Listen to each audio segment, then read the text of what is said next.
આજે જ્યારે આપણી સેના દ્વારા રાત્રિના ઓપરેશન સિંદૂર દ્વારા આતંકીઓને યોગ્ય અને સુંદર જવાબ આપવામાં આવ્યો। જય જય શ્રી રામ, ભારત માતા કી જય, વંદે માતરમ। રાતે જે સિંદૂર ઓપરેશન સિંદૂર થી જે પાકિસ્તાનમાં ખલબલી મચાવી તે ખૂબ ખૂબ ધન્યવાદને પાત્ર છે।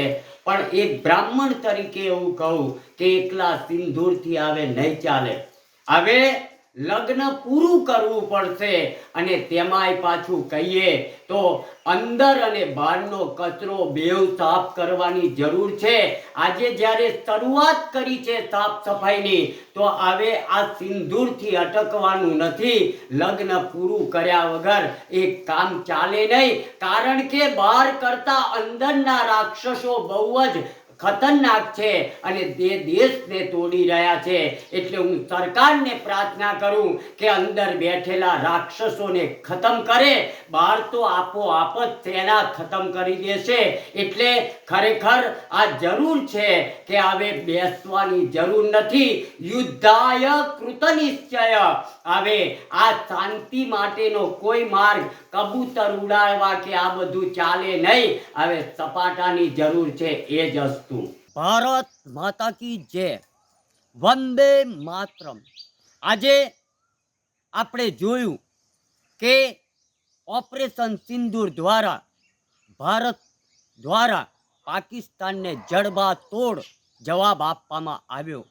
પણ એક કર્મકાંડી બ્રાહ્મણ તરીકે હું એમ કહું છું કે હવે એકલા સિંદૂરથી નહીં ચાલે, હવે લગ્ન પૂરું કરવાની જરૂર છે।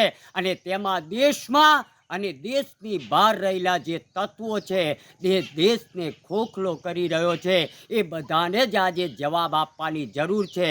સરકાર દ્વારા પ્રયત્ન ચાલુ કરવામાં આવ્યા છે, એને અટકાવવાની જરૂર નથી। હવે સિંદૂર એકલાથી નહીં ચાલે, લગ્ન પૂરું કરવાની જરૂર છે।